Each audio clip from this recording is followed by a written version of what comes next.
تو خیلی عجله کردی.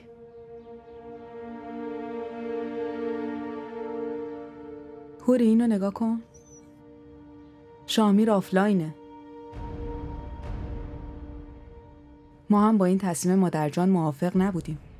برای همین بهش پیام دادم و گفتم که آنلاین نشه. اگه تو یه کمی دیگه ساکت میموندی همه چیز میافتاد گردن شاهمیر. ربیعه، چطوری ساکت میشدم؟ من از کجا میدونستم؟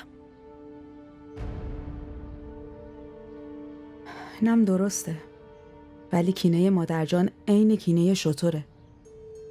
میخواد انتقام همه چی رو بگیره. عشق، نفرت، محبت، هر احساسی که بگی. میدونم.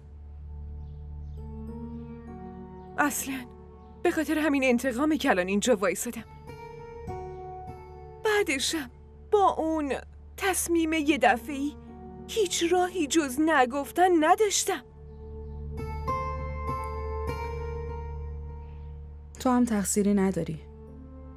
اگه من بهت یه اشاره میکردم این اتفاقی که افتاد اصلا نمیافتاد. معذرت میخوام. عذرخواهی نکن. تو خیلی خوبی. تو هم خیلی خوبی عزیزم. برای همینه که من خیلی نگرانتم. شما نگران نباش. مادرجان دیگه فرصتی پیدا نمیکنه که بخواد ازم ناراحت بشه. آره، ولی اتفاقی که امروز افتاد نباید میافتاد. حداقل مادرجان نباید این حرفا رو از زبون تو میشنید. برای چی اینقدر به این موضوع فکر میکنی؟ متوجه نمیشم. نگران نباش. برای اینکه من اصلاً نمیخوام وقتی تو برای همیشه اومدی توی این خونه مادرجان هیچ گله‌ای ازت داشته باشه.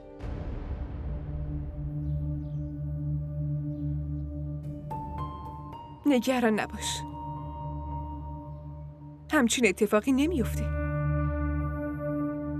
منظورت چیه؟ یعنی اینکه همه چیز درست میشه.